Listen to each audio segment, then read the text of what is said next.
Nah, financial accounting ini ya, accounting for manager ini perlu diketahui ya, para Bapak Ibu, adik-adik sekalian, mahasiswa program MM ya, bahwasanya seorang manajer itu ya pengetahuan akuntansinya, terutama dasar-dasar akuntansinya harus ada gitu ya.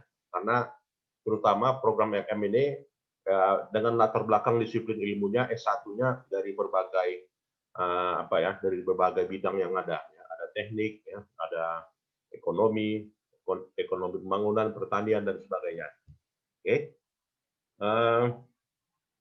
Jadi dalam topik ini nantinya akan kita membahas ya bagaimana aktivitas akuntansi, ya kemudian juga kegunaan dari data akuntansi, ya kemudian juga etikanya, ya kemudian uh, prinsip akuntansi yang meliputi aset, liability dan equity, ya kemudian juga analisa transaksi, ya sampai pada jenis-jenis laporan keuangan. Nah ini outline dari perkuliahan kita ya. Nah jadi di sini kalau kita lihat ya, yang mana dikatakan dengan aktivitas akuntansi dan siapa penggunanya. Nah, jadi di sini ada 3 aktivitas akuntansi. Yang pertama adalah aktivitas identifikasi. Ya. Jadi aktivitas identifikasi itu identifikasi apa? Ya, yang diidentifikasi adalah peristiwa ekonomi. Gitu ya. Jadi kalau peristiwa barter tidak diidentifikasi sebagai sebuah peristiwa akuntansi. Ya. Jadi di sini adalah aktivitas ekonomi. Kenapa aktivitas ekonomi?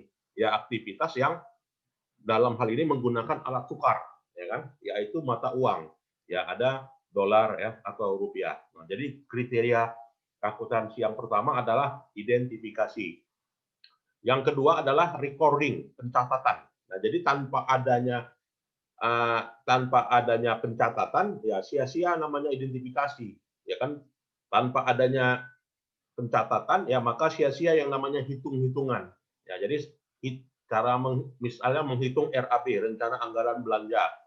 Ya, tetapi kalau tidak diakhiri dengan pencatatan ya maka bukan aktivitas akuntansi. Ya, jadi hanya aktivitas pencatatan saja ya. Nah, hanya aktivitas identifikasi saja. Nah, jadi setiap peristiwa identifikasi lanjut ke pencatatannya. Kemudian aktivitas pencatatan lalu menghasilkan ringkasan, summary. Ya, dari ringkasan itulah maka akan ada proses penyajian laporan akuntansi. Nah, jadi penyajian laporan akuntansi dalam hal ini ya meliputi adalah proses mengkomunikasikan ya. Apa yang dikomunikasikan yaitu laporan keuangan. Nah, nanti akan kita lihat laporan keuangan itu ada berapa ya yang diakui oleh IFRS itu akan kita lihat. Nah, dari sisi internal user, pengguna internal dari laporan akuntansi siapa? Ya, pertama adalah bagian keuangan. Ya, itu bagian keuangan yang dikatakan sebagai usernya. Ya. Yang kedua marketing. Ya, marketing apa kepentingannya? Di sini ya marketing akan mengetahui berapa target penjualan yang harus mereka capai. Nah, dari target penjualan yang mereka capai ya dapatlah nanti laba rugi gitu ya. Laba rugi itu ya kepentingannya orang marketing ya untuk mengetahui target capaian penjualan. Kemudian bagian SDM, ya bagian SDM apa sih kepentingannya terhadap laporan akuntansi? Gitu ya. Nah bagian SDM akan dapat mengetahui kira-kira berapa sih alokasi belanja gaji pegawai yang harus dianggarkan tahun ini dan harus dibayarkan. Nah, itu kepentingannya ya. Kemudian manajemen, ya manajemen dalam hal ini kepentingannya adalah kira-kira produk mana yang paling menguntungkan dan produk mana yang harus dieliminasi. Nah, jadi di situ bagian manajemen akan menginginkan laporan akuntansi. Nah, sekarang external user. Siapa sih external user itu? Yang pertama adalah investor. Jadi investor itu akan mengetahui berapa sih laba yang didapatkan perusahaan tahun ini. Nah, jadi investor di sini akan mengetahui perkembangan ukuran perusahaan dan tingkat keuntungan. Kemudian siapa lagi yang berkepentingan? Kreditur. Ya, kreditur itu akan mengetahui kira-kira mampu bayar tidak utang ya atas yang sudah diberikan, atau utang yang jatuh tempo kemampu bayarannya bisa tidak ya. Nah, jadi kemampu bayarannya dapat diketahui dari informasi akuntansi gitu ya. Nah, dalam hal ini pihak external user yang lainnya adalah ya taxing authorities, ya otoritas pajak ya. Otoritas pajak itu selalu membutuhkan laporan akuntansi. Nah, makanya kalau dalam kalau dalam penyampaian SPT, ya SPT tahunan, apakah SPT tahunan orang pribadi, ya ataukah SPT tahunan badan, gitu ya, PPh pasal 21 atau PPh pasal 25, itu selalu dimintakan laporan keuangan. Nah, laporan keuangannya yang diaudit, gitu ya, diaudit oleh akuntan publik. Nah, artinya apa? Itu yang paling maksimalnya, ya, paling maksimal. Tetapi kalau misalkan tidak diaudit, ya, kalau nggak salah otoritas pajak, ya, DJP itu nggak mempermasalahkannya juga, ya, tetapi yang paling valid yang diaudit, gitu ya. Nah, jadi itu informasi akuntansi yang dibutuhkan oleh otoritas pajak. Kemudian siapa lagi yang membutuhkan, ya? Regulator agencies. Nah, jadi regulator agencies di sini yang terkait dengan aturan gaya operasi, ya, seperti misalnya OJK berkepentingan terhadap laporan keuangan perbankan dan juga BPR, Bank Perkreditan Rakyat, atau juga Bapepam, ya. Bapepam itu kan regulator agensi, ya, di pasar modal. Dia akan mengetahui, ya, ingin mengetahui laporan akuntansi, perkembangan secara semesteran, tahunan, ya, bulanan, dan sebagainya. Ya. Serikat pekerja, ya, serikat pekerja juga, ya, labor union itu berkepentingan, ya, terhadap informasi akuntansi, terutama naiknya upah, ya, atau juga benefit dari serikat pekerja. Ya. Baik, kita lihat. Nah, sekarang etik, ya, atau juga dalam hal ini adalah etika dalam penyampaian laporan keuangan. Nah, jadi tetap bahwasanya dalam penyampaian laporan keuangan itu juga menjunjung, ya, menjunjung prinsip-prinsip etis atau tidak etis. Karena apa? Ya karena laporan keuangan itu ditujukan, ya, paling utama kepada stakeholder. Jadi kepada pemangku kepentingannya, ya. Jadi para pemangku kepentingan, ya, dapat mengetahui kondisi perusahaan dan juga bentuk responsibility dan juga obligation, ya, obligation yang harus dipertanggungjawabkan oleh manajemen, ya. Maka dalam hal itu ada prinsip etik atau tidak etiknya, ya, dalam penyampaian laporan keuangan, dan di IFRS sendiri itu diakui, gitu ya. Nah, jadi terkait dengan hal itu, maka dalam penyajian laporan keuangan itu harus dijamin, ya, bahwasanya penyajian laporan keuangan high quality financial reporting, ya, harus menjunjung kualitas tinggi. Jadi beberapa lembaga, ya, yang dalam hal ini mengatur standar dasar, ya, standar dasar dari akuntansi itu adalah pertama IASB, ya, International Accounting Standard Board, di mana IASB ini melahirkan apa yang dinamakan dengan International Financial Reporting Standard (IFRS), standar, ya, pelaporan akuntansi keuangan yang sudah berlaku saat ini. Nah, jadi sekarang kita current condition itu IFRS, ya, Financial Reporting based on IFRS, diterapkan di 130 negara, ya. Jadi kalau negara di dunia ini ada 150, ya, 130 dan menerapkan IFRS. Malaysia, ya. Kalau IFRS ini tahun berapa ini berlakunya? IFRS ini kapan nih mulai berlakunya?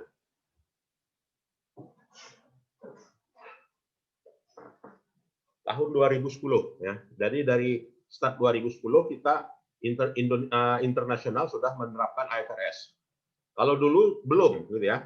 Masing-masing. Kalau Inggris punya standar sendiri yang disebut dengan standar basis hukum negara-negara persemakmuran, ya, Commonwealth, yang disebut dengan aturannya Anglo-Saxon.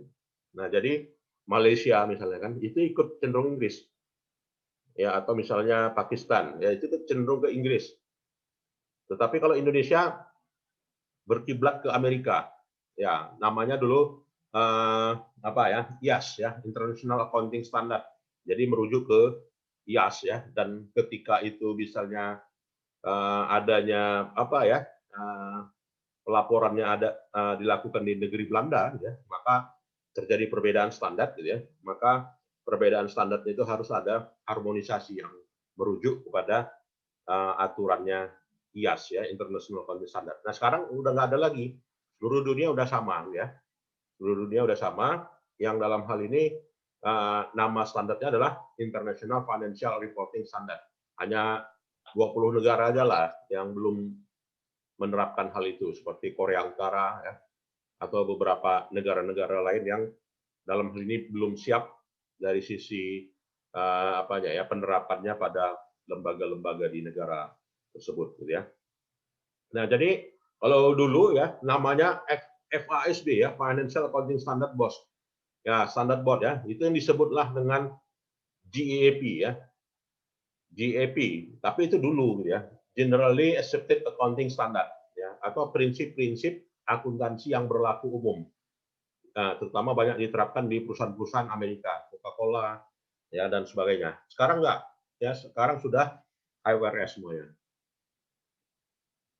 Nah, sekarang kita melihat prinsip pengukuran. Nah, jadi kalau dalam pencatatan tadi ya, recording ya, pertama adalah proses identification ya, kemudian adalah proses recording. Nah, sekarang bagaimana sebelum dicatat mau diukur terlebih dahulu ya. Maka dalam akuntansi ada prinsip pengukuran. Nah, jadi prinsip pengukuran digunakan oleh IFRS ya. Pada umumnya dua prinsip.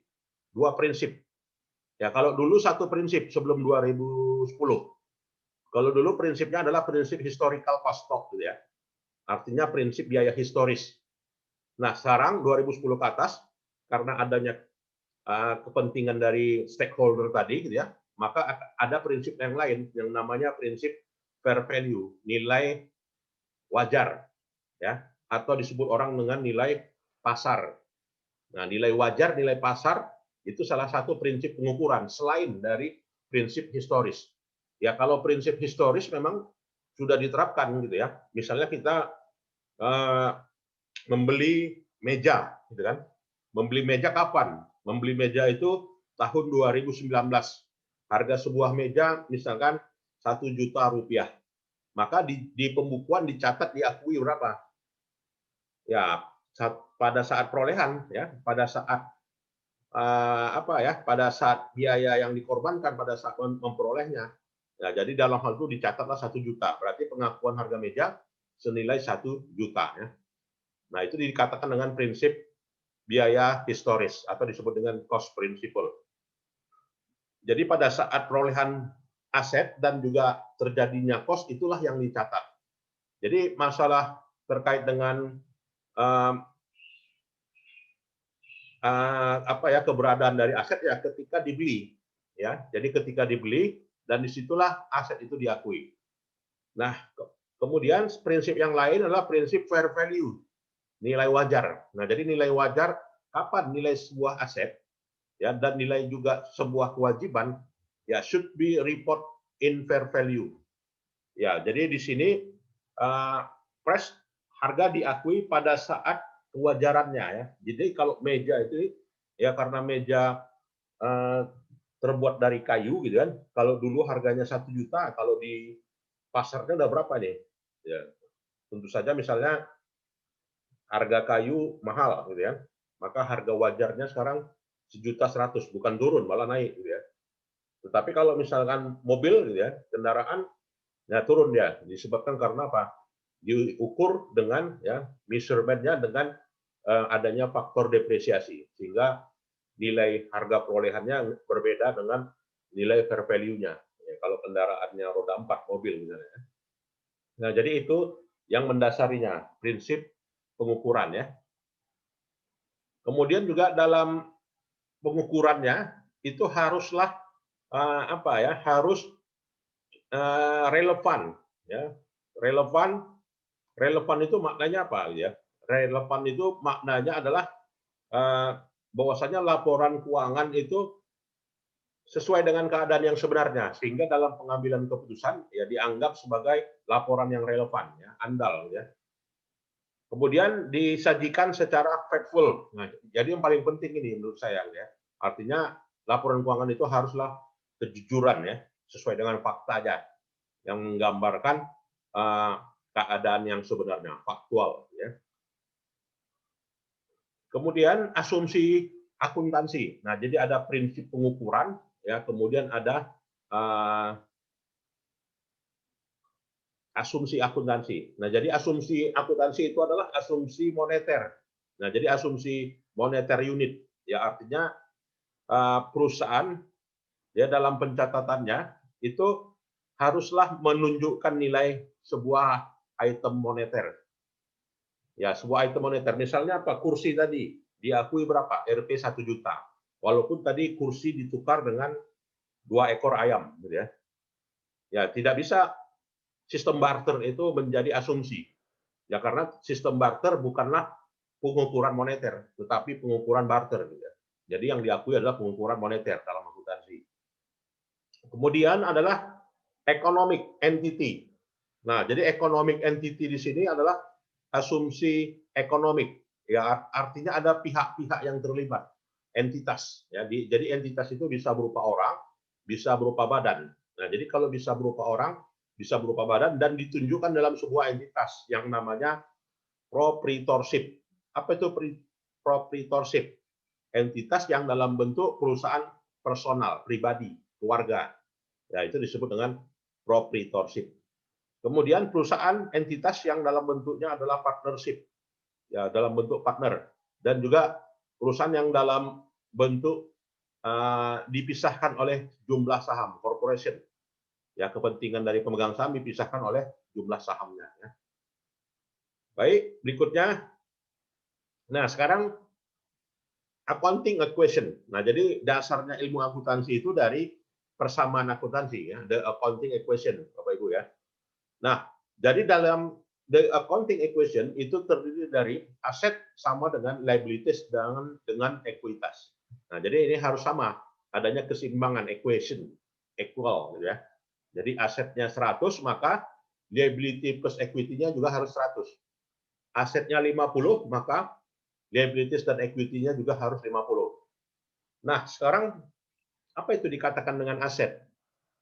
Nah, aset itu adalah sumber daya yang dimiliki oleh suatu entitas bisnis. Ya, sumber daya. Apa itu aset itu meliputi? Seperti cash, kemudian bank, kemudian account receivable, piutang, ya. Kemudian juga prepaid insurance atau asuransi dibayar muka atau hal-hal yang sifatnya dibayar di muka, sewa dibayar di muka. Atau misalnya inventory. Nah, itu adalah aset ya, yang disebut dengan current asset. Atau sekarang bahasa IFRS-nya current asset dan juga non current asset. Nah, jadi yang current asset tadi itu yang bisa liquid dalam kurang waktu setahun. Ya, itu ya yang dikatakan dengan aset. Kemudian equipment. Ya, equipment itu peralatan. Ya, peralatan masuk sebagai kelompok aset, terutama sebagai fixed asset. Kemudian suppliers. Ya, suppliers itu apa? Perlengkapan. Ya kan, perlengkapan suppliers. Nah, suppliers bedanya apa dengan equipment? Ya, kalau dia suppliers perlengkapan, equipment peralatan. Itu berbeda ya terminologinya secara akuntansi. Peralatan dengan perlengkapan. Kalau dia perlengkapan, usianya kurang dari setahun, habis pakai. Ya, kalau dia equipment tidak habis pakai dan lebih dari 1 tahun nilai manfaatnya, usia manfaatnya. Itu dikatakan dengan aset ya. Kemudian liabilities. Ya, liabilities itu adalah kewajiban. Nah, jadi kewajiban itu terdiri dari beberapa hutang-hutang. Nah, jadi liabilities itu terdiri dari beberapa payable obligation ya, obligation atau disebut orang dengan debt. Nah, jadi debt and obligation itulah liabilities. Jadi kewajiban terdiri dari beberapa hutang. Itu namanya liabilities ya. Jadi misalnya hutang dagang, hutang bank, ya kan, hutang pajak, gitu kan. Kemudian apa lagi ya? Hutang bank, hutang pajak, hutang gaji, gitu ya. Itu semuanya kelompok liabilities. Ya, kemudian berikutnya adalah kelompok equity. Equity artinya berupa klaim. Klaim perusahaan, ya klaim kepemilikan terhadap total aset. Nah, itu ya disebut dengan ekuitas. Ekuitas itu artinya ya klaim kepemilikan terhadap total aset ya setelah aset dikurangi dengan liabilities. Nah, silakan kalau ada yang mau kita diskusikan, Bapak Ibu sekalian, terkait dengan pengelompokan aset, liabilities dan equities sebelum kita lanjutkan. Silakan. Boleh raise hand. Pak, mau nanya Pak. Ya, Pak. Halo Pak. Ya, silakan. Kalau kita kan punya perusahaan, terus kita dapat kredit Pak dari perbankan, Ya. itu masuk kelompok yang mana ya Pak? Di Ya. kelompok aset ya Pak ya? Ya, berarti kalau dia mendapatkan kredit dari perbankan, berarti asetnya bertambah berupa apa? Berupa bank. Ya, Iya karena Pak. kan uangnya masih disyaratkan buka rekening di bank yang bersangkutan, ya. Iya Belum Pak. ditransfer ke rekening perusahaan. Berarti saldo aset bertambah berupa bank dan juga bertambahnya hutang bank. Nah, itu ya. Jadi hutang bank bertambah, Pak ya. Artinya Oh iya Pak. aset bertambah, hutang bertambah, diakui. Jadi haruslah dua sisi. Aset sama dengan liabilities plus equity. Nah, itu dia, Pak ya. Nah, ekuitas itu menunjukkan adalah kenaikan ya investasi dari pemegang saham. Nah, jadi kalau laba, maka ekuitas meningkat. Maka dengan kata lain, investasi pemegang saham dapat meningkat. Kalau ada pendapatan, jika ada pendapatan revenues, ya maka ekuitas meningkat, pendapatan meningkat, gitu ya. Ekuitas pendapatan meningkat, ekuitas meningkat. Kemudian jika ada pembayaran kepada pemegang saham dividen, maka ekuitas menurun. Kemudian expand, beban. Nah, jika ada beban timbul, maka ekuitas menurun. Nah, jadi harus kita bedakan nih Pak ya, mana yang expand, mana yang cost. Nah, jadi orang kadang menyamakan ini, gitu ya. Tidak bisa ya secara akuntansi, beban itu berbeda dengan biaya. Nah, kalau di masyarakat umum menyatakan biaya dan beban, ya. Biaya telepon. Sebenarnya bukan biaya telepon, tetapi beban telepon. Biaya gaji itu sebenarnya bukan biaya gaji, tetapi beban gaji. Upah, gitu kan? Apakah itu biaya atau beban upah? Ya, karena dia terkait dengan kegiatan produksi, maka dikatakan dengan biaya, bukanlah beban. Kalau beban ya beban pegawai, ya gaji bagian kantor, gaji bagian administrasi, itu namanya beban. Tetapi kalau upah ya terkait dengan kegiatan produksi secara langsung. Nah, itu definisinya yang harus kita sedikit singgung. Nah, jadi di situ itulah definisinya yang dikatakan revenue, pendapatan, ya. Pendapatan itu terdiri dari beberapa item, di antaranya beberapa penjualan, sales. Jadi sales itu terdiri dari yang merupakan bagian dari revenue, ya. Kemudian juga beban. Nah, beban itu yang terkait dengan ya konsumsi, ya, berupa biaya yang timbul yang sifatnya habis, gitu ya. Habis untuk dalam menghasilkan laba, ya, menghasilkan pendapatan, ya. Dividen. Nah, dividen itu adalah distribusi kas ya kepada kepada pemangku kepentingan dalam bentuk dividen. Yang ditahan namanya laba ditahan atau return earning. Nah, jadi perlakuan atas laba dua ya. Apakah dia sebagai dividen, apakah dia sebagai laba ditahan. Nah, jadi perlakuan atas laba dua, apakah sebagai dividen, apakah sebagai laba ditahan. Tapi kebanyakan ya kalau perusahaan bursa efek sebagai laba ditahan gitu ya. Jarang yang dibagikan sebagai dividen karena dari 500 perusahaan di bursa efek tiap tahunnya yang bagikan dividen hanya 55 emiten aja ya. Selebihnya laba ditahan semuanya. Nah, jadi kebanyakan perusahaan publik di Indonesia ya memperlakukan laba itu sebagai return earning ya, laba ditahan, is not dividend.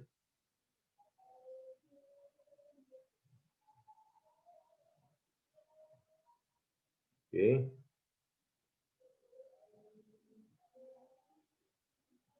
Nah, coba dipahami dulu ini ada kasus ya.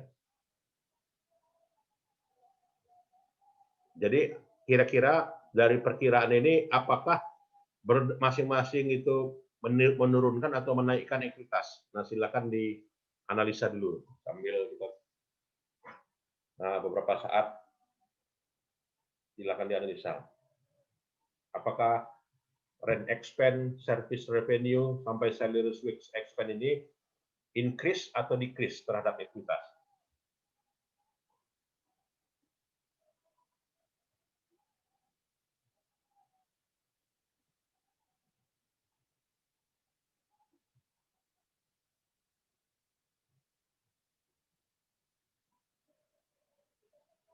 Silakan.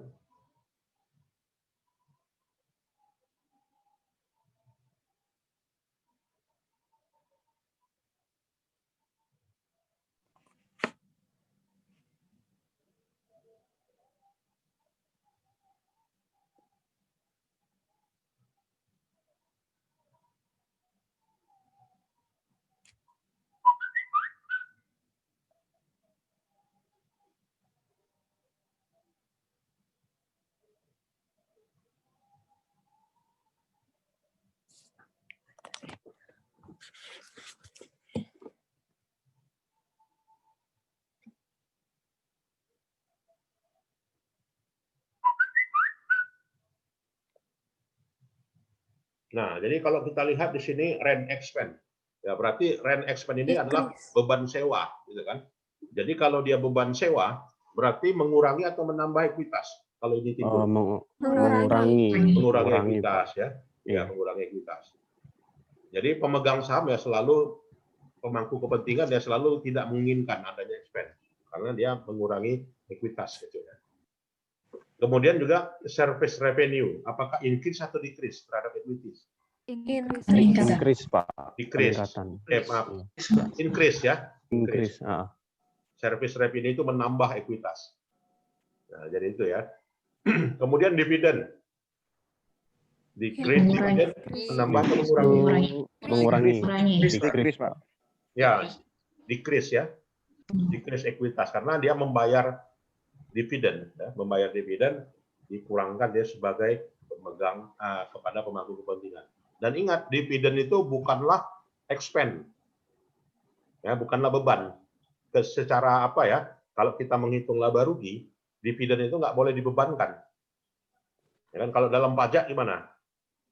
Gitu kan? Dalam pajak pun saya kira gitu kan, dividen dikeluarkan. Karena apa? Dari sisi dividen itu menimbulkan PPh baru kan, pajak penghasilan yang baru. Ya, jadi kalau udah dividen dipajakin, kemudian laba bersih perusahaan pun dipajakin, berarti kan 2 kali pajak ya kan. Makanya dividen itu selalu mengurangi dari ekuitas. Nah, jadi laporannya terpisah. Dividen itu bukanlah kelompok income statement, tetapi kelompok pengurang dari ekuitas. Laporan perubahan laba ditahan. Nah, itu logikanya begitu ya.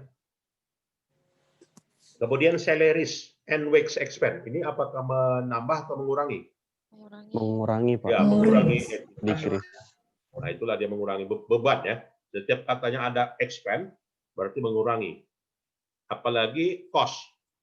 Ya, berbeda cost, terminologi akuntansinya berbeda itu ya antara expense dengan cost, nggak bisa disamakan. Ya. Jadi kalau dia expense itu berkaitan dengan yang expendable ya, artinya memang harus timbul beban dan dibebankan. Tetapi kalau cost ya non expendable, tetapi bisa menghasilkan revenue, itu namanya cost. Nah, jadi kalau cost itu misalnya apa ya? Contoh lah gitu ya. Misalnya seorang penjual seorang penjual memproduksi kerupuk gitu ya. Ya, mana biayanya, mana bebannya dalam produksi kerupuk? Ya, dalam memproduksi kerupuk, minyak makan itu biaya. Biaya. Ya, bukan beban. Biaya. Sebagai biaya. Tetapi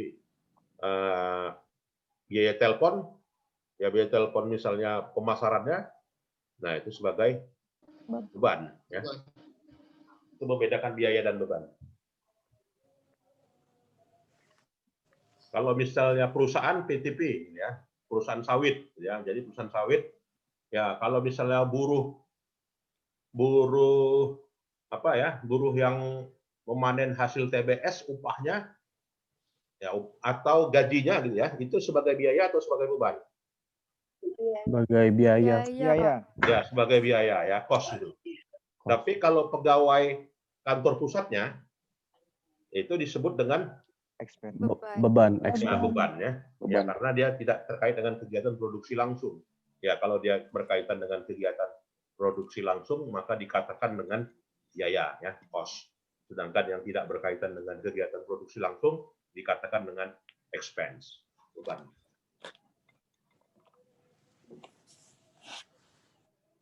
Nah, ini ya jawabannya tadi. Jadi expense itu decrease. Kalau dia revenue is increase. Kalau distribution sale order dividend itu decrease. Ya, kalau dia expense itu decrease, mengurangi ya. Berikutnya kita analisa transaksi sekarang. Ya, kita analisa transaksi. Jadi dalam menganalisa transaksi di sini, gitu, itu terkait dengan ya penyajian yang ditujukan kepada pemangku kepentingan atau pengambil keputusan. Nah, jadi proses dari transaksi dalam akuntansi itu prosesnya apa?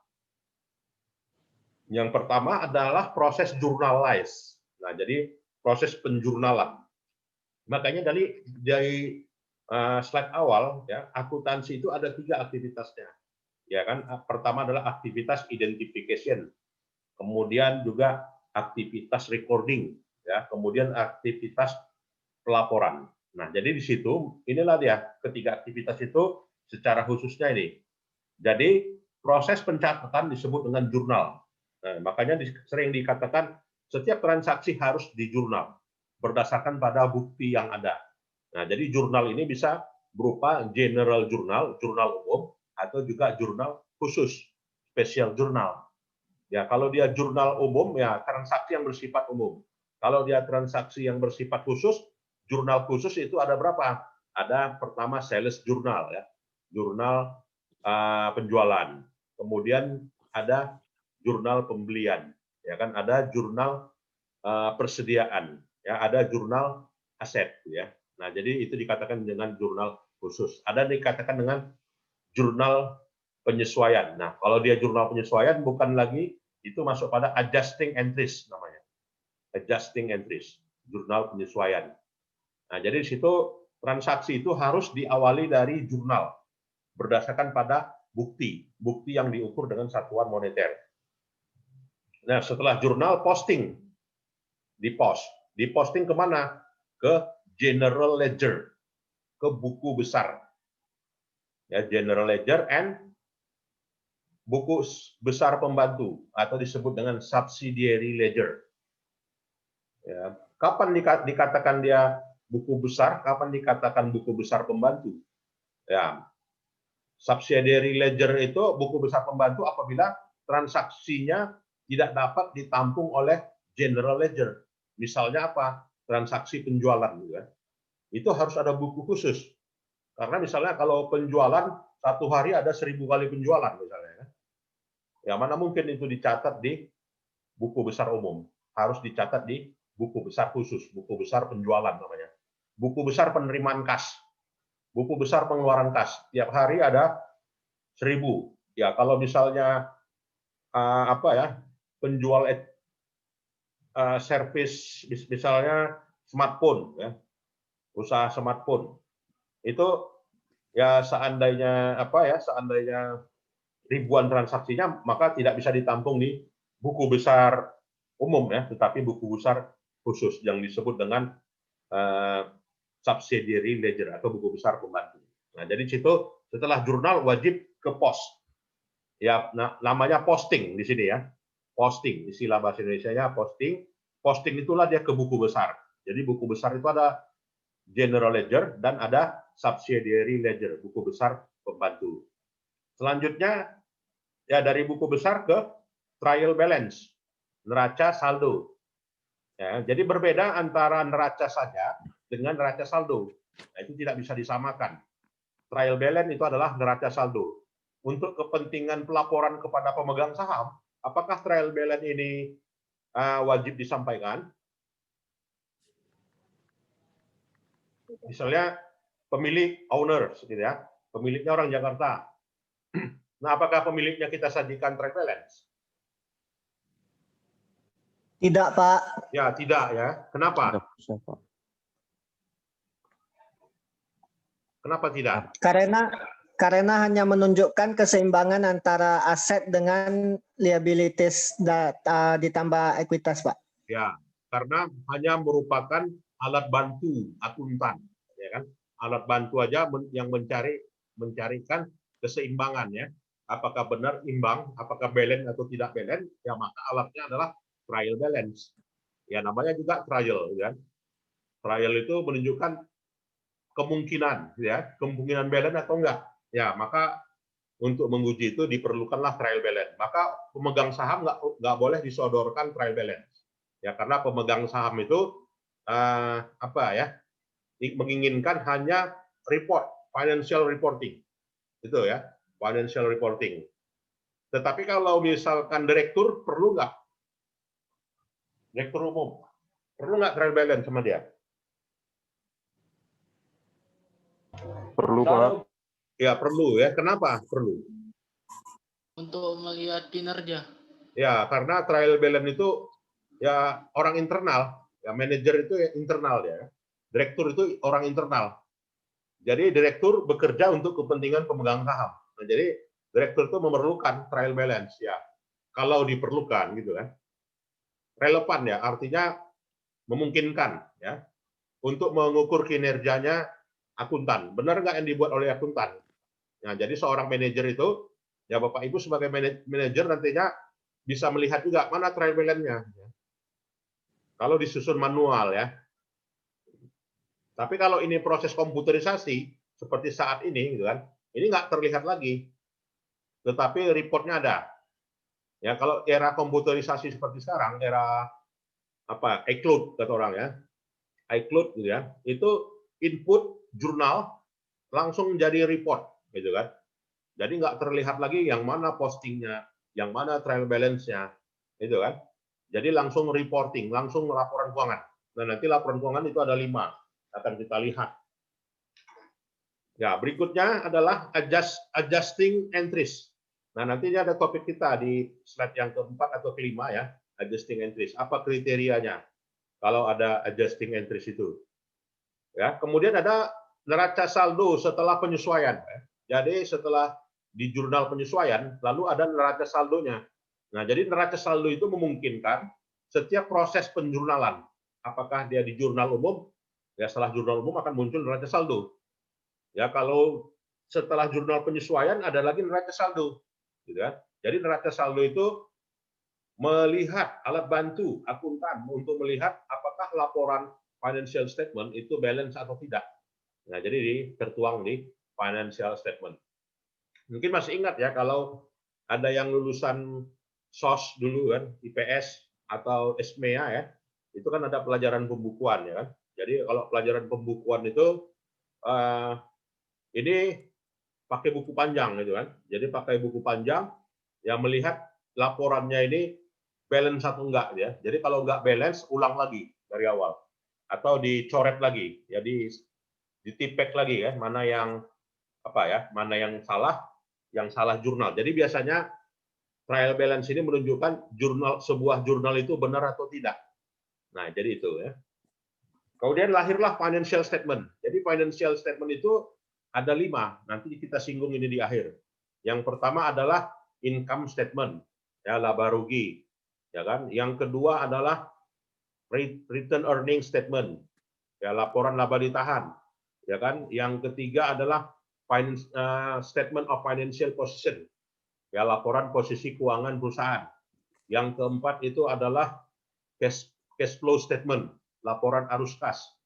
Kemudian yang kelima itu adalah comprehensive income statement, ya comprehensive income statement. Jadi laporan komprehensif pendapatan, ya. Laporan komprehensif pendapatan yang disajikan terpisah. Itu yang membedakan komponen laporan keuangan dengan laporan keuangan yang sebelumnya. 2018 kita berbeda ya. 2017 komprehensif income nggak ada diminta. Nah sekarang sudah diminta. Apalagi perusahaan multinasional ya. Jadi kalau dia perusahaan multinasional, ya wajib kita mengikuti tunduk dan patuh pada IFRS ini. Ya. Begitu juga ketika perusahaan mau diaudit oleh kantor akuntan publik gitu ya, di KAP gitu ya, harus mengikuti ya standar akuntansi keuangan SAK ya kan. SAK itu memang murni adopsi dari IFRS ini gitu ya. Jadi kita bicara IFRS, kita bicara SAK. Ya, standar akuntansi keuangan. Artinya standar akuntansi keuangan yang berlaku di Indonesia. Nah, berikutnya closing entries, jurnal penutup. Nah, jadi jurnal penutup ini kenapa harus ada jurnal penutup? Kenapa harus ada jurnal penutup? Nah, jadi jurnal penutup ini timbul ya karena untuk menutup perkiraan yang temporer, perkiraan yang sementara. Ya, perkiraan yang sementara itu perkiraan apa? Perkiraan yang berasal dari income statement. Ditutuplah. Jadi nanti timbul jurnal lagi yang namanya jurnal penutup. Pertama yang ditutup adalah pendapatan. Maka ketika menutup pendapatan, lawan postingannya adalah income summary. Ya, maka seluruh pendapatan ditutup, termasuk juga diskon penjualan. Ya, diskon penjualan ditutup, langsung lawan jurnalnya di sebelah kreditnya adalah income summary. Nah, itu pertama menutup pendapatan. Yang kedua, menutup beban. Jadi seluruh perkiraan beban, yang normal perkiraan beban itu ada di debit, ya setelah ditutup menjadi di kredit. Itu ya, Bapak Ibu ya. Setelah itu menutup laba atau rugi, ya kan? Jika dia laba, ya kan, maka ditutup. Lawan perkiraannya ke income statement ya, dan juga menutup laba ditahan. Nah, itu. Kemudian post closing trial balance. Nah, itu ya. Jadi setelah dilakukan jurnal penutup harus timbul juga neraca saldo. Jadi neraca saldo ini ada di sini ya. Jadi ada di pertama setelah di buku besarkan, kemudian setelah adjustment ada trial balance, kemudian setelah closing pun juga ada trial balance. Nah, ini prosesnya, proses akuntansinya ya. Dan ingat ya bahwasanya dalam analisa transaksi kita harus apakan ya? Kita harus lihat juga ya. Kalau aset bertambah maka letaknya di debit. Ya, kalau aset berkurang letaknya di kredit. Ya kan? Saldo normal dari aset adalah di debit. Ya, itu perkiraan akuntansi yang pertama, aset. Maka aset itu selalu kode kepalanya either-nya 1. Ya, aset itu kode 1. Ya, kode 2 apa? Perkiraan yang kode 2. Ya, hutang, liabilities. Ya, liabilities kodenya 2. Maka kalau liabilities bertambah increase, maka saldonya di mana? Di kredit. Ya, kalau dia hutangnya berkurang, saldonya di Debit, Pak. Di debit. Saldo normal hutang ada di Kredit, Pak. Kredit, Pak. kredit. Nah, itu harus dihafal ya. Yang ketiga adalah modal ya. Orang bilang dulu modal, tapi kalau bahasa IFRS-nya laba ditahan gitu ya. Return earning. Oke, kalau modal bertambah letaknya di Kredit, Pak. di kredit. Kalau modal berkurang letaknya di Debit, Pak. debit. Saldo normal modal letaknya di kredit. Di kredit. Itu harus hafal ya. Yang keempat, expand ya, perkiraan kepala 4. Kalau expand bertambah letaknya di Debit, Pak. debit ya. Kalau expand berkurang letaknya di kredit. Ya kan, saldo normalnya di debit. Nah, itu ya, ingat. Nah, kemudian kita lihat analisa transaksi. Nah, jadi kalau kita mau melakukan penjurnalan, apa yang harus dilakukan dulu? Jadi kalau misalnya Bapak Ibu semuanya mau apa ya? Mau bekerja di bidang akuntansi gitu ya. Nah, mau jadi akuntan atau mau jadi tenaga pembukuan ya, berarti megang data perusahaan gitu ya. Jadi dalam hal ini apa yang dilakukan? Ya, adalah proses identifikasi. Jadi proses identifikasi meliputi melihat dulu peristiwanya. Ya kan, melihat dulu peristiwanya, apakah peristiwa itu sesuai nggak dengan kriteria. Kriterianya kriteria posisi keuangan. posisi aset tadi, posisi liabilities dan posisi equity. Apakah ikut berubah atau enggak? Ya, apakah bertambah atau berkurang? Ya, misalnya kalau proses purchase komputer, pembelian komputer, maka kriterianya ada dampak nggak kepada aset, liabilities, dan equities? Ada ya kan? Berarti menambah aset. Ada, Pak. Nah, kalau dia Ada, Pak. aset berarti dicatat ya di jurnal. Nah, jadi akuntansi itu selalu akhirnya ke jurnal ya. Hitung jurnal. Hitung jurnal ya. Kalau nggak ada jurnal bukan akuntansi namanya. Nah, itu ya. Nah, kalau hanya diskusi produk, desain produk, itu jurnal nggak? Tidak ya? No. Ya, kalau bayar sewa itu jurnal nggak? Jurnal, Pak. Ya, pasti jurnal ya. Karena ada dampaknya ke moneter ya, ke ekuitas ya, ke aset, ke liabilities atau ke equities. Nah, jadi dalam analisa transaksi meliputi ini, aset sama dengan liability plus equity. Jadi equity itu dihitung dari mana? Dihitung dari share capital ordinary, modal saham. Ya, modal saham ditambah laba ditahan, itulah ekuitas namanya. Jadi kalau ditanya orang apa itu sih ekuitas? Ekuitas itu adalah share capital ordinary ditambah return earning. Itulah equity. Nah, jadi kalau dijelaskan lagi apa itu share capital? Nah, berarti ini adalah modal awal ya. Ketika perusahaan baru berdiri, gitu kan, maka disebut apa penyertaan modalnya? Saya menyertakan menyetor modal senilai 100 juta. Maka di perkiraan mana itu timbul? Yaitu di ekuitas, yaitu share capital. Walaupun saya pinjam uangnya dari bank, gitu kan.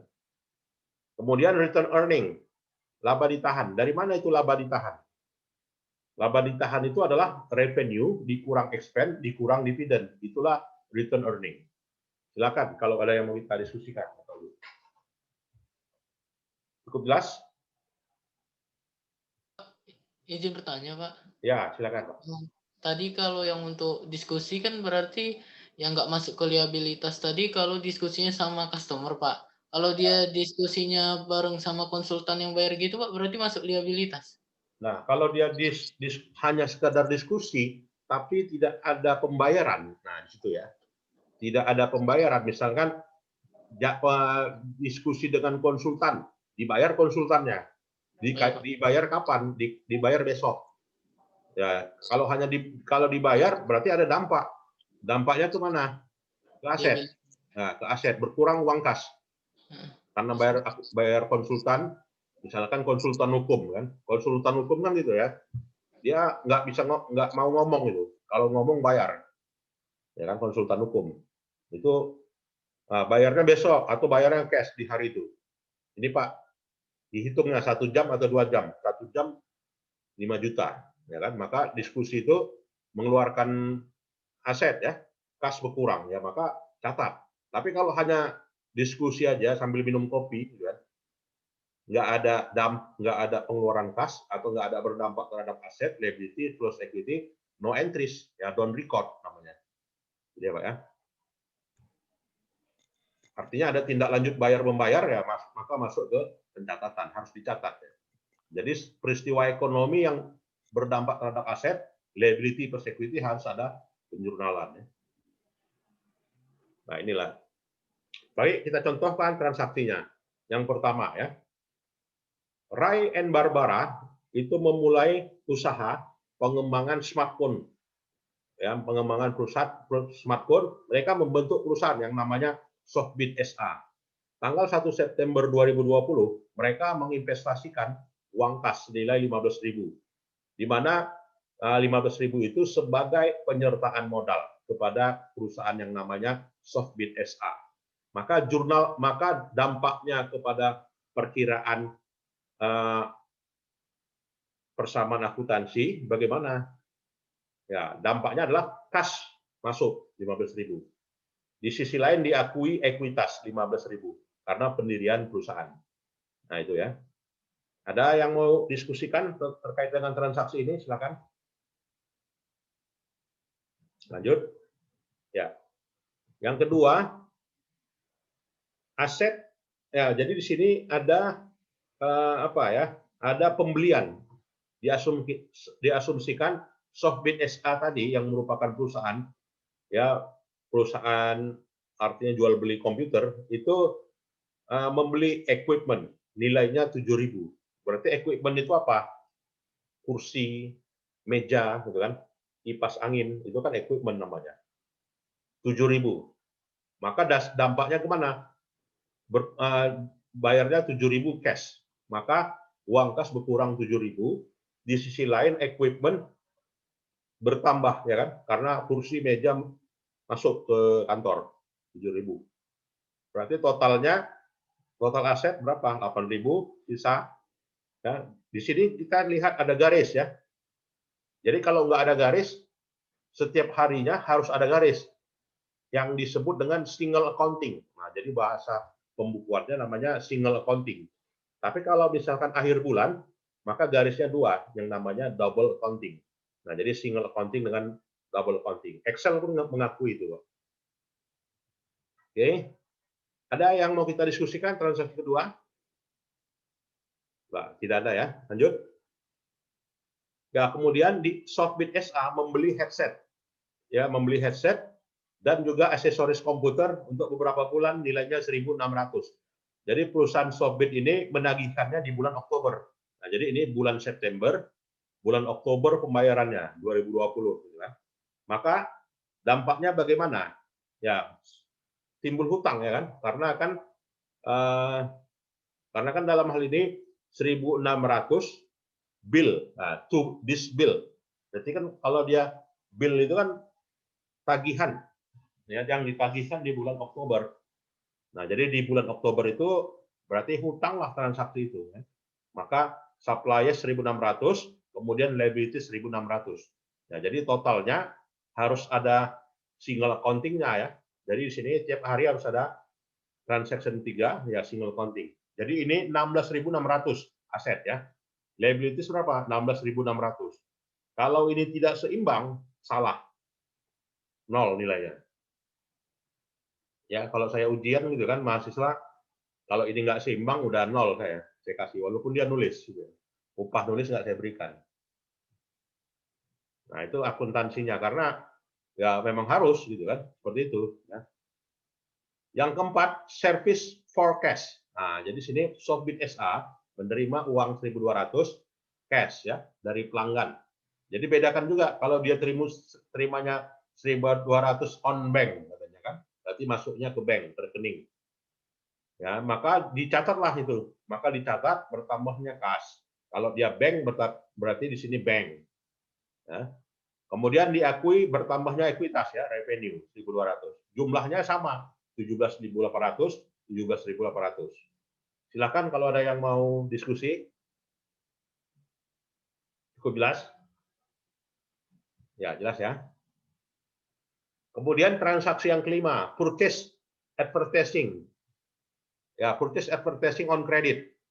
Ya, kalau dia purchase advertising on credit, ya di sini ya Softbit SA menerima tagihan ya bill 250 dari pemrograman ya, jasa pemrograman membuat website, tetapi pembayarannya later date, kemudian hari. Ya, di kemudian hari. Berarti kan dia timbullah apa di sini? Ya, timbul hutang ya. Artinya dia Softbit SA menerima atau juga mendapatkan tagihan ya 250. Berarti kan belum bayar ya. Nunggu siap baru bayar. Kan biasanya begitu ya. Kalau jasa ini kan tunggu siap baru bayar. Tapi kalau belum siap nggak dibayar. Ya, berarti hutangnya kan. Ya, hutangnya 250, bebannya timbullah 250. Nah, kalaupun itu dijumlahkan ya, berarti di sini tambah, di sini berkurang. Berarti nggak ada pengaruh ya. Tapi dari sisi perkiraan ada berpengaruh. Dari sisi jumlah nggak ada berpengaruh, tapi dari sisi timbulnya perkiraan ada pengaruh. Ya, di sini perkiraannya total liabilities plus equity 17.800. Ya, di aset juga 17.800, sama aja kan? Harusnya balance. Ada pertanyaan? Cukup jelas transaksi ini? Nah, jadi ini yang dipraktikkan gitu ya. Berikutnya yang keenam. Softbit SA menerima 3.500 dari jasanya kepada pelanggan.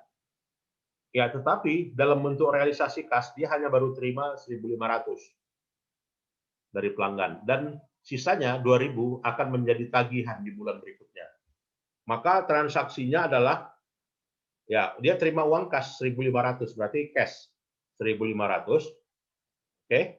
Ya, kemudian karena menerima bulan depan maka menjadi piutang ya 2.000.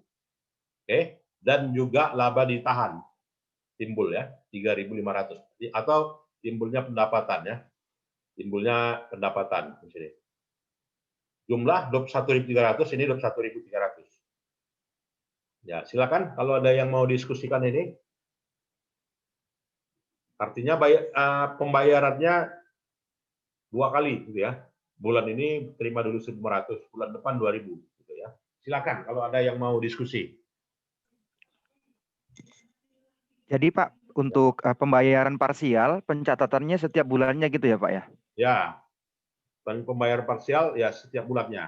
Atau dengan kata lain, setiap peristiwa ekonomi jurnal catat, ya. Jurnal itu catat. Jadi setiap transaksi catat. Nah, catatnya per item. Makanya di sini diperlukan apa ya? Jurnal khusus penjualan, jurnal khusus pendapatan. Karena pendapatan itu bisa puluhan ribu, gitu kan? Ya kalau misalkan Gojek, gitu kan? Gimana dia mau menjurnal itu dari seluruh Indonesia, gitu kan? Aplikasi itu merekam ada ratusan ribu transaksi order, gitu kan? Maka per order dia jurnal, per order jurnal, ya, jurnal. Itulah ya. Secara sistem aplikasi ya. Ini secara manual. Jadi dampaknya ke kas, ke piutang, dan juga ke pendapatan. Yang ketujuh, pembayaran beban. Softbit membayar beban bulan September untuk beban sewa kantor 600, gaji pegawai 900, beban utilitas 200. Beban utilitas ini apa saja kira-kira? Listrik mungkin Pak? Ya, beban utilitas itu beban listrik, beban air, beban telepon. Itu utilitas namanya ya. Maka dampaknya kemana? Berkurang uang kas karena membayar beban itu kan mengurangi kas ya, mengurangi kas dan menimbulkan beban ini. Tanggal 8, pembayaran utang, payable ya. Ingat ya di sini kata payable. Tapi kalau receivable utang ya. Kalau payable utang. Softbit membayar 250 atas yang ditagihkan untuk pemrograman apa tadi ya, situsnya ya, websitenya 250. Sudah siap berarti websitenya ya. Bayar. Maka uang kas berkurang 200, utangnya berkurang 250. Uang kasnya berkurang 250, utangnya berkurang 250 ya. Totalnya 19.350 ya, 19.350.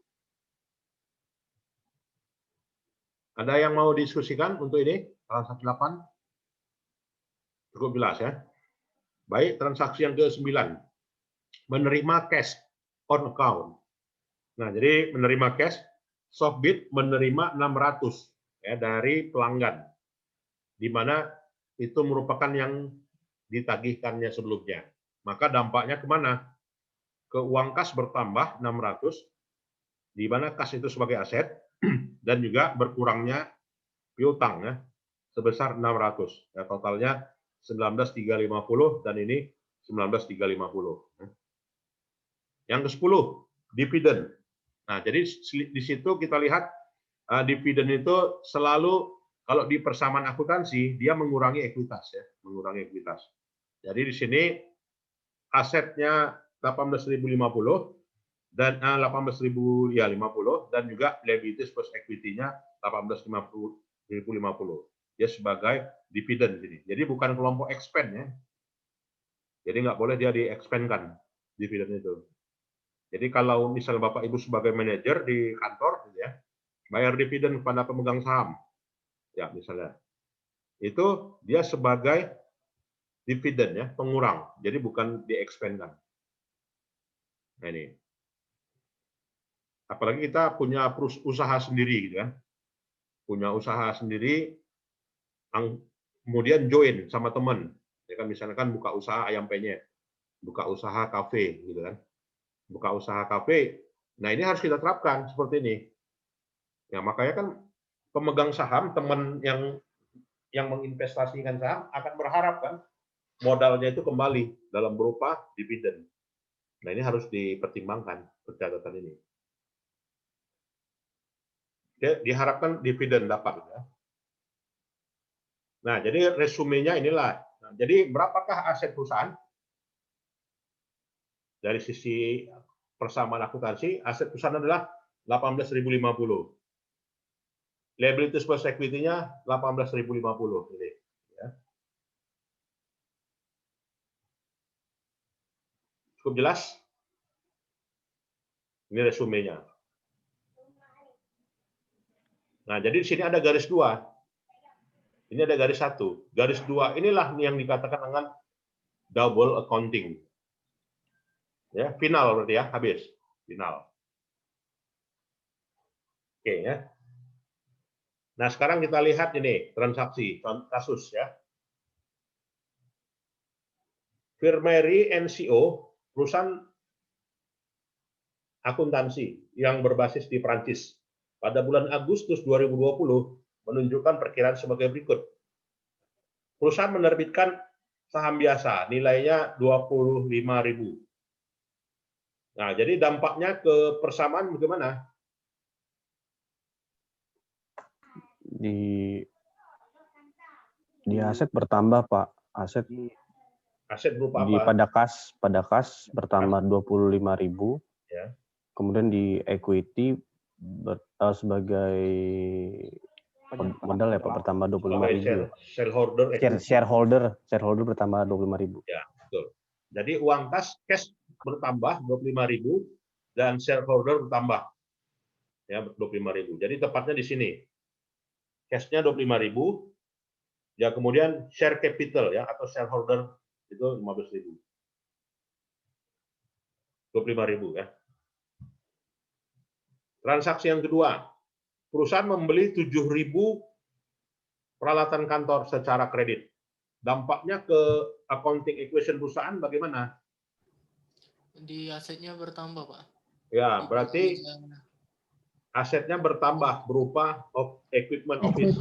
7.000. Ya, dan di sisi lain apa? Liabilitasnya Ya, timbulnya hutang, ya kan? Timbulnya liabilitas. Hutang. Nah, timbulnya hutang. Jadi inilah dia. Equipment-nya tambah 7.000, hutangnya tambah 7.000 ya. Kemudian perusahaan menerima 8.000 atas jasa servisnya. Berarti apa transaksinya? Di account receivable-nya Pak bertambah Pak. Ya, jadi bertambah uang kas 8.000. Cashnya 8.000. Cashnya bertambah. Cashnya bertambah 8.000. 8.000 dan di sisi lain equity bertambah di kolom revenue. 8.000. Ya, bagus. Kemudian perusahaan membayar sewa 850 untuk beban sewa. Maka perkiraan yang berdampak di aset pada kolom kas berkurang 850 Pak. Berkurang 850. Kemudian equity bertambah di expand. Liability pada pos expand ya. Iya. Equity pada pos expand 850. Nah, jadi di sini ingat ini garis equity ya. Kemudian ini garis share capital ya. Lalu ini return earning. Artinya apa? Ekuitas itu terdiri dari share capital plus return earning. Return earning terdiri dari revenue dikurang expend dikurang dividen. Itu dia ya. Kemudian perusahaan membayar dividen 1.000. Cash berkurang. Cash berkurang 1.000. Dividen berkurang. 1.000. 1000. Kemudian berkurang. equity Equity pada pos dividen Ya, berkurang pada pos 1000. dividen Ya. berkurang. Jadi nggak boleh dia diposkan di expand, tapi harus diposkan di dividen. Kalau diposkan di expand, maknanya beda. Ya, artinya ketika mendapatkan laba bersih kena PPh 25%. Ya, ketika dividen kena lagi kan berdasarkan pajak peraturan perundang-undangan pajak 15% ya dividennya. Nah, 15% PPh final langsung. Jadi kalau diposkan di expense salah, 2 kali kena pajak. Ya. Kalau dia 2 kali kena pajak menimbulkan ya apa ya pengembalian pajak ya, kantor pajak yang balikkan. Nah sekarang lihat laporan keuangan. Nah laporan keuangan itulah dia yang diakui internasional saat ini ya. Saat ini yang pertama adalah income statement. Jadi kalau kita datang pun ke Malaysia, ke Singapura, ya mau lihat laporan keuangan, coba Pak kami ingin lihat laporan keuangannya. Laporan keuangan yang mana katanya? Comprehensive income statement, oke, print. Nah jadi namanya inilah dia, comprehensive income statement. Jadi kalau perusahaan yang belum menyajikan comprehensive income statement berarti belum menyajikan laporan keuangan sesuai dengan standar IFRS. Ya, sesuai dengan standar IFRS. Kalau dalam apa ya di dalam audit itu direkomendasikan ya agar dirubah. Ya, kalau dirubah tidak berdampak terhadap keuangan ya secara material dia opininya WTP wajar tanpa pengecualian ya. Jadi income statement itu adalah posisi pendapatan dan beban dalam satu periode. Ya, kemudian juga laporan laba ditahan. Ya, itu namanya laporan keuangan yang kedua ya, return earning statement. Nanti bentuknya bagaimana kita lihat. Yang ketiga adalah statement of financial position. Orang dulu bilang namanya neraca ya, balance sheet. Tapi dulu ya, sekarang IFRS menyatakan itu sebagai statement of financial position.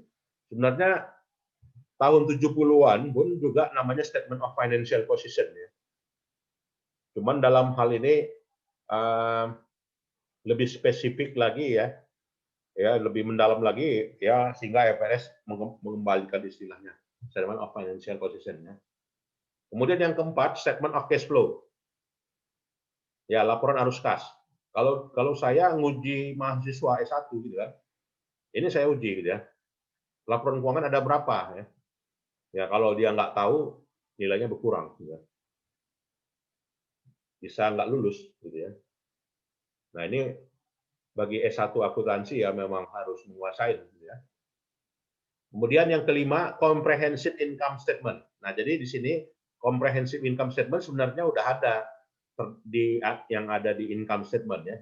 Artinya comprehensive income statement itu adalah pendapatan operasi ditambah pendapatan non operasi kan, dirangkum menjadi laporan.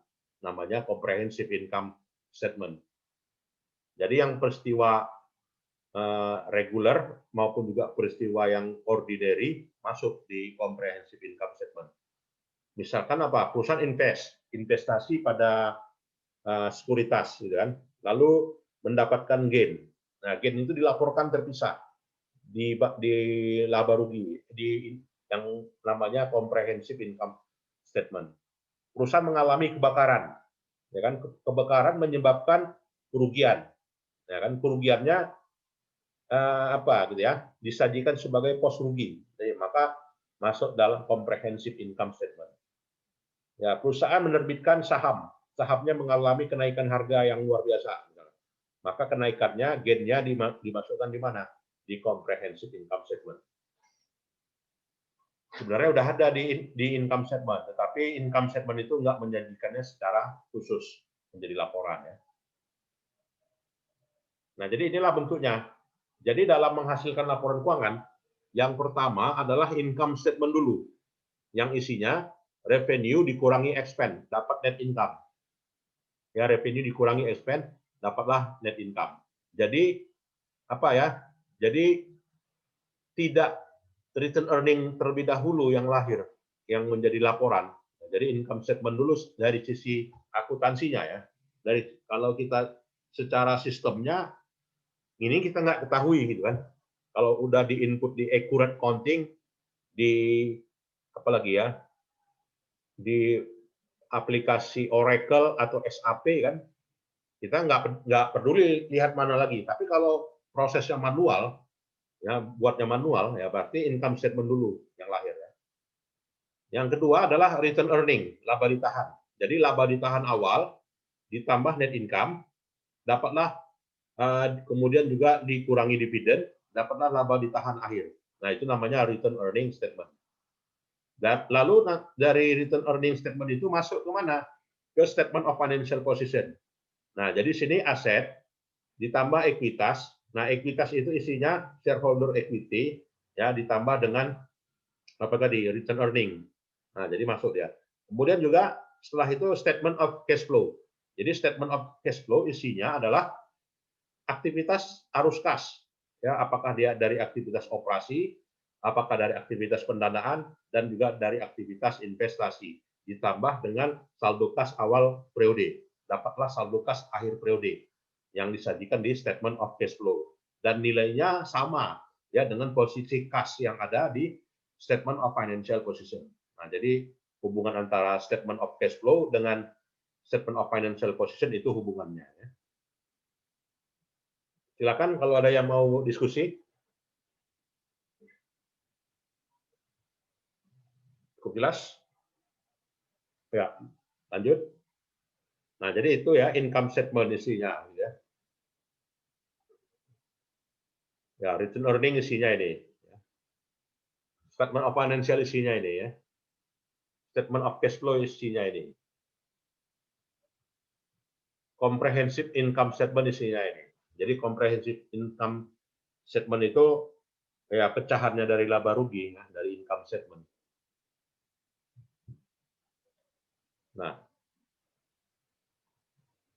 Nah ini contohnya ya. Sajikanlah nilai aset setelah adanya penyesuaian ini. Ya. Jadi penyesuaian ya total aset li pada Desember 2020 ya dan ya inilah apanya ya hasilnya. Nah, kemudian karir-karir di bidang accounting. Nah, jadi karir di bidang accounting, akuntan itu bisa bekerja di kantor akuntan publik. Ya, yang dalam hal ini kalau udah CPA, kalau saya udah CPA, kan, mudah-mudahan saya dalam setahun atau 2 tahun ini bisa membuka kantor akuntan. Ya. Tapi saya ada 2 kali ujian lagi, kan, ujian wawancara sama ujian teknik audit. Nah, jadi baru bisa buka kantor akuntan publik di Medan. Ya. Nah, ini karir-karirnya ya. Kemudian private accounting. Nah, private accounting bekerja di bagian akuntansi biaya, bagian penganggaran, bagian sistem informasi akuntansi ya, dan juga internal auditing. Ya. Kemudian akuntan yang bekerja di pemerintahan, ya, kantor pajak, kemudian di inspektorat, ya, atau juga di BPK, ya, atau juga di BPKP, ya, atau juga di profesi-profesi akuntan pendidik di universitas. Ya. Dan juga forensic accounting. Ya, forensic accounting itu BPK pusat biasanya ya. Ya, ini copyright ya, 2019 dari John and Wilsons. Baik, ada lagi yang mau kita diskusikan? Silakan Bapak Ibu. Baik, kalau tidak ada, saya kira itu saja perkuliahan kita malam ini, ya. Kita lanjutkan minggu depan ya, Bapak Ibu. Dan mohon absennya diisi ya, Pak ya, di apa? Di apa ya, Google Classroom. Di status saya itu buat aja NIM nama ya, NIM nama. Ya, baiklah, demikianlah saya kira perkuliahan kita malam ini. Kita sambung lagi minggu depan ya. Ada berapa kali lagi? Ada berapa pertemuan kira-kira nanti yang harus kita katakan? Sekitar 8 mungkin, Pak. 8 ya, nggak sampai 12 ya. 8 kali ya. Baiklah, itu saja pertemuan kita malam ini. Mudah-mudahan apa ya, kita semuanya bisa sehat-sehat selalu ya, dan tidak ada yang kurang satu apapun. Lebih dan kurang, wabillahi taufiq wal hidayah. Assalamualaikum warahmatullahi wabarakatuh. Selamat malam. Waalaikumsalam Pak. Terima kasih Pak. Terima kasih, Pak. Terima kasih Pak. Kasih, Pak. Terima kasih, Pak.